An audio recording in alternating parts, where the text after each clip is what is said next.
switch to up your overclock speed. We'll take a look and see if that's the case here. It did keep that HDMI port that never had an HDMI put into it. I'm not sure why they kept this port here, and they still covered it up, but now the little cover says Trim UI on it. We do have the DC Type-C hole here for charging, and we also do have a memory card hole. On top of that, we do have a 3.5 jack for listening to your audio tunes, and a mic right here to the right. On the front here, we do have a D-pad, which feels nice, feels very similar to the original Trim UI Smart Pro here on the Trim UI Smart S. We do have our face buttons here, which do have a short travel, and they are very responsive. Oddly enough, the B button is shorter than the other ones. I can see that now. I don't feel it so much, and I'm not sure if you'll be able to see it on camera here, but the B button here is actually inset more than the rest of the buttons. Yeah, you can kind of see it there on camera, which is interesting. All right. Then we also do have our menu button and start and select right here. And the question we have about these sticks. Now, these are Hall effect this time around. They do look and feel similar to the ones in the original Trim UI Smart Pro, but they are a Hall effect version. And these ones, they click. I don't know if you can hear that, but they do click. So we now do have L3 and R3, something I know a lot of people were missing on the original Trim UI Smart Pro. Let's fire this up real quick, and while we do that, we will go through the specs of the device, and then we will talk a little bit more about it on the back end. Now, as far as the Trim UI Smart Pro S goes here, it is still running a Linux operating system. It does have a 4.96-inch IPS display, which has a resolution of 720 by 1280.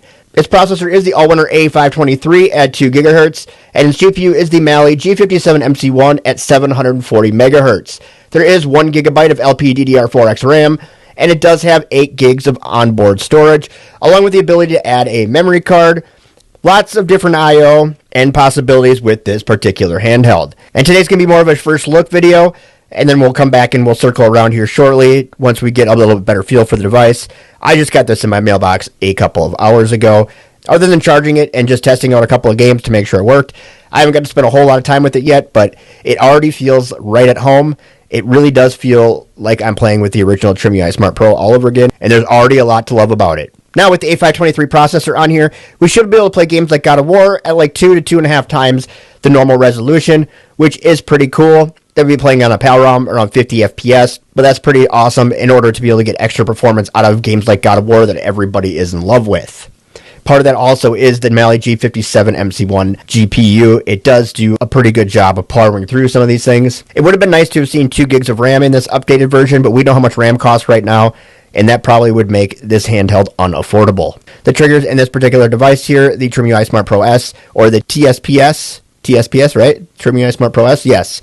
The TSPS does have vibrating triggers built right into it, which is pretty sweet, actually. And then, yes, these are Hall effect joysticks, and yes, they do have L3 and R3. You are going to get support for libraries like GBA, PS1, PSP, pretty much the important ones. A lot of ones that you could touch with the original Trim UI Smart Pro, that here you're actually going to be able to get a lot of those games at 2 times the resolution, which is going to be a big win for Trim UI Smart Pro fans. You're not losing that feel and the dependability of the original Trim UI Smart Pro, but you are gaining some horsepower, which is what I like to call a true upgrade. Something that we don't get a lot in this business. Usually they just create a whole new model and call that the next upgrade or the next iteration of the device. Here we are getting a true upgrade, and anytime that we do get one of those, I like to call it out. This is only one of maybe 3 we saw all year that got true upgrades, and this is a very welcome thing because this has been such a popular handheld. It would have been a shame to have them completely revamp the entire unit. Though they could have maybe added a little bit of ergonomics, it still has this very flat back on it. But, then we're starting to go into the territory of changing the device too much. Another big advantage